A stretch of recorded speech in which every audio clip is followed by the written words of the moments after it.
Atos, capítulo 19.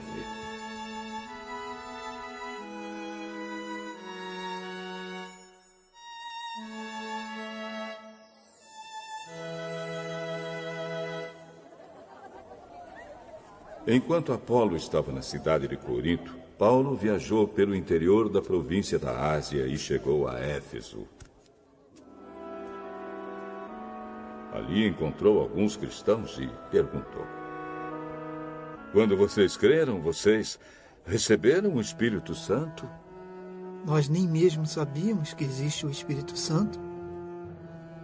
Então, que tipo de batismo vocês receberam? O batismo de João Batista.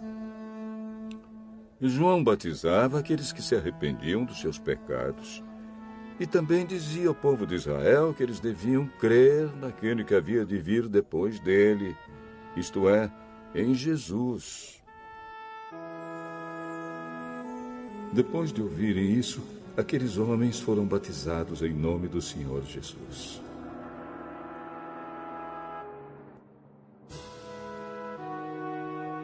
Aí Paulo pôs as mãos sobre eles e o Espírito Santo veio sobre eles. Então começaram a falar em línguas estranhas e a anunciar também a mensagem de Deus. Esses homens eram mais ou menos 12.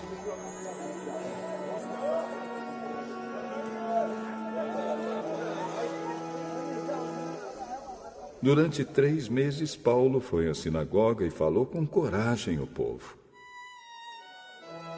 Ele conversava com eles e tentava convencê-los a respeito do reino de Deus. Mas alguns eram teimosos, não acreditavam. E em frente de todos, ainda falavam mal do caminho do Senhor. Então Paulo abandonou a sinagoga, levando os cristãos consigo. E começou a falar diariamente na escola de um homem chamado Tirano. Ele fez isso durante 2 anos, até que todos os moradores da província da Ásia, tanto os judeus como os não-judeus, ouviram a mensagem do Senhor.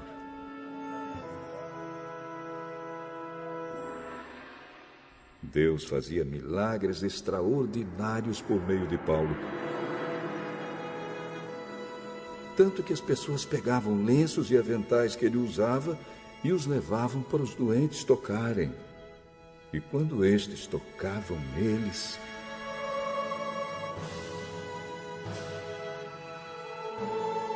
ficavam curados. E de outras pessoas saíam os espíritos maus.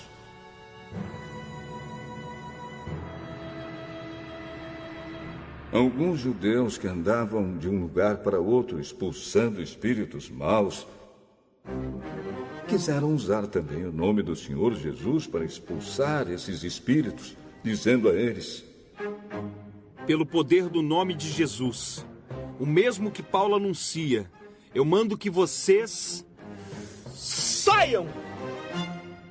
Os homens que faziam isso eram os 7 filhos de um judeu chamado Seva, que era grande sacerdote. Mas certa vez um espírito mau disse a eles: eu conheço Jesus e sei quem é Paulo. Mas vocês? Quem são?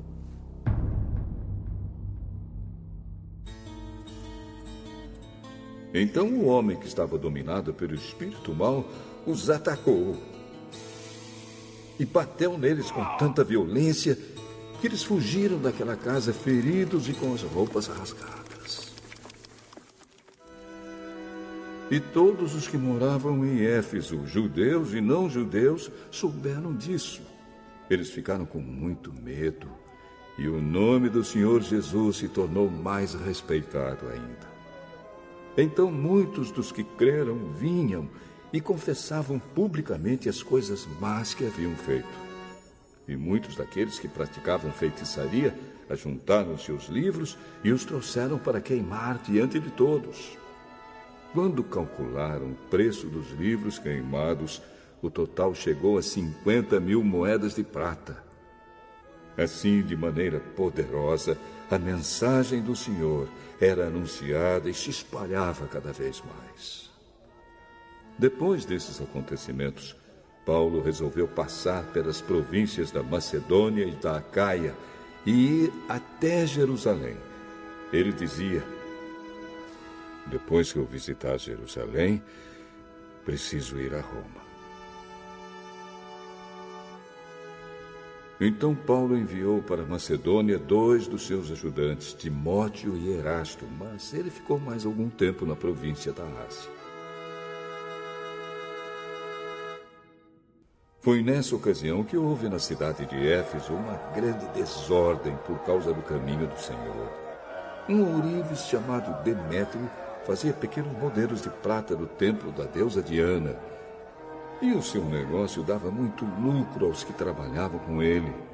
Então ele chamou estes e outros da mesma profissão e disse: meus amigos, vocês sabem que a nossa riqueza vem deste nosso ofício. Vocês mesmos podem ver e ouvir o que esse tal de Paulo está fazendo. Ele afirma que os deuses feitos por mãos humanas não são deuses de verdade. E está conseguindo convencer muita gente, tanto daqui como de quase toda a província da Ásia. Assim nós estamos correndo o perigo de ver o povo rejeitar o nosso negócio. E não é só isso. Existe o perigo de o templo da grande deusa Diana não ficar valendo mais nada, e também de ser destruída a grandeza dessa deusa adorada por todos na Ásia e no mundo inteiro. Quando a multidão ouviu isso, ficou furiosa e começou a gritar: viva a grande Diana de Éfeso! Viva a grande Diana de Éfeso! E a confusão se espalhou por toda a cidade. A multidão agarrou Gaio e Aristarco, 2 macedônios que viajavam com Paulo, e os arrastou até o teatro. Paulo queria falar ao povo, mas os irmãos não deixaram. Alguns altos funcionários daquela província, que eram amigos de Paulo, mandaram a ele um recado, pedindo que não fosse ao teatro. Naquela altura dos acontecimentos, a multidão que se achava no teatro estava em completa desordem. Uns gritavam uma coisa e outros gritavam outra, pois a maioria nem sabia por que estava ali. Algumas pessoas ficaram pensando que Alexandre era o culpado, pois os judeus o obrigaram a ir e ficar na frente. Aí Alexandre fez um sinal com a mão e tentou falar para se defender diante do povo. Mas quando perceberam que ele era judeu, ficaram gritando todos juntos a mesma coisa durante 2 horas. Viva! Viva a grande Diana de Éfeso! A grande Diana de Éfeso! Finalmente, o secretário da prefeitura da cidade conseguiu acalmar o povo. Ele disse o seguinte: cidadãos de Éfeso, todos sabem que a nossa cidade é a guardadora do templo da grande Diana e da pedra sagrada que caiu do céu. Ninguém pode negar isso. Assim, fiquem calmos e não façam nada sem pensar bem. Vocês trouxeram aqui estes homens, mas eles não assaltaram o templo nem ofenderam a nossa deusa. Se Demétrio e seus ajudantes têm alguma acusação contra alguém, eles podem apresentar suas acusações no tribunal. Pois para isso, há dias certos de reunião. E também existem os governadores. Porém, se vocês querem mais alguma coisa, isso será tratado na reunião do povo, convocada de acordo com a lei. Pois corremos o risco de sermos acusados de revolta por causa do que está acontecendo hoje. Não há motivo para toda esta confusão. E nós não poderíamos justificar tudo isso. Depois de dizer essas palavras, ele terminou a reunião.